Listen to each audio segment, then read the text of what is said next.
Hello. Back doing a video on the Merlin's Cottage card, which is um, mainly because I like to do a video on the questions that I commonly get asked in DMs, and this card keeps coming up, and people saying, should I play it, should I not play it for store champs? I think it's really interesting. I've noticed it in a few more lists as well after Jonathan Lamb's amazing success with it in Vegas. So we're just going to go over the benefits and why I think you should play it or shouldn't play it in store champs.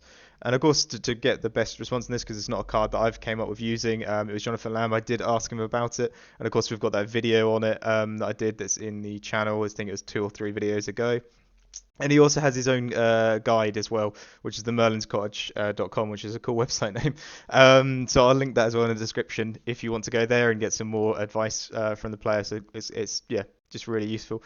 Um, I did, of course. There's a video. It's definitely worth checking out. I think one of the best things he said in that video was when you play this card, it doesn't feel like you're playing Lorcana as much anymore. It feels like you're playing a very different game with the amount of hand knowledge that you have going forward, especially if it's 6 on the board and a lot of draw power is done. I think that's really interesting, and that's a really good way to look at it because the amount of hand knowledge and the ability for you to use that hand knowledge can be really impactful to how the match actually ends up going. And I asked as well, just for any more notes as well, any more you could pass, any more information you could pass on about the card and like why you think it's beneficial. And he says it will always benefit the aggressive deck more. And I believe how this sort of works, and reading through his notes is the control deck will want to respond to the aggressive deck, and if the aggressive deck knows or has a good understanding of what cards might be in the opponent's hand, or even knows what all of them are after you play a whole new world and you can hand check and see every card that they drew and the next card they draw, the aggressive deck can go, well, hold on, I know if I go wide here, you won't be able to answer it. No, I know if I go aerial, you won't be able to answer it. So I am a bit more confident in playing them things onto the board. So I thought that was, yeah, that's a really interesting take on that, and that's especially how you use the card. I mean, originally the card he'd mentioned he'd tried it in there for Ruby Sapphire because a lot of the time you think, well, I don't want to play Tamatoa on board because you're just going to answer it, and that's going to be such a big tempo swing. So instead, I'm going to play a suboptimal turn and play other cards instead. But of course, in the video, he said he was a friend was playing against his opponent, and he was able to look at both players' hands. He knew the opponent had no answer for the Tamatoa, so if he would have just committed to it, he would have won. And it can give you that confidence. It can also just give you that ability. And then, of course, if they do have an answer for it, you can do other things and try and draw that answer out of the hand and then play the Tamatoa.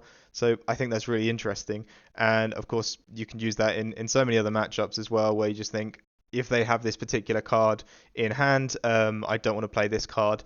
But of course, if they don't have it, it's a really good play, and then you can use the hand knowledge. And of course, your opponent will get some benefits as well. The fact that this is inkable is really good. So against sort of like other matchups where the other decks are very aggressive, I'd say into Amber Steel, in my personal opinion, I don't think you'd want to play the Merlin's Cottage down because them knowing what their next card is very big, especially if they're just going to draw or they go like, I know I'm going to top deck a whole new world next turn, so I'm just going to play my hand out, and I know my opponent can't answer it or something like that. You know, that's just really useful for them. So that hand knowledge can be really useful for both players.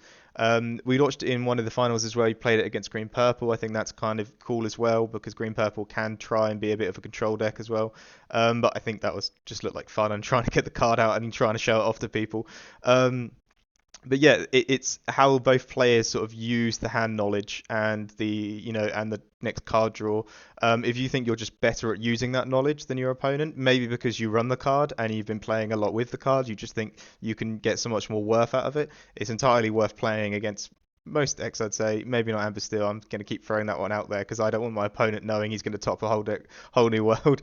But that's because I don't really play the card much.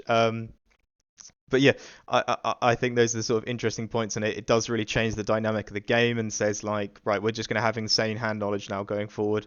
So what we do with that is up to us, and if you don't know how to use it, I'm going to use it to my benefit way better than you are. Yeah, and going to sort of the original point of a lot of people have been sending me lists and stuff like that, which is just awesome. That I love it when people interact with me and ask for opinions and stuff like that. I try and respond later on in the day when I'm not as grumpy because I get Americans in the morning, so my phone wakes up and there's loads, which I'm still really grateful for though. A lot of people are just trying the Merlin's Cottage out, and my first response is like, okay, do you know why it's in the list? And sort of like, Do you ever feel you get any value out of it? And if your answer is no, then I think it can easily be cut. I think because it doesn't on paper give you any lore, it doesn't give you any board presence, it doesn't give you any power besides hand knowledge, which is a very useful thing in TCGs. But if you're not really following through with that and getting any value out of it, maybe it's just not how you want to play. Maybe you're just not thinking about it too much, and you just don't want to. You're just not using it to its fullest effect. If you're just playing it out just to play it out, maybe your opponent's going to use the hand knowledge a bit better than you are, and now you're giving them the game in that sense because they know you haven't drawn into a whole new world or drawn your ramp or drawn your whatever, and they're just going to use that as a benefit for them.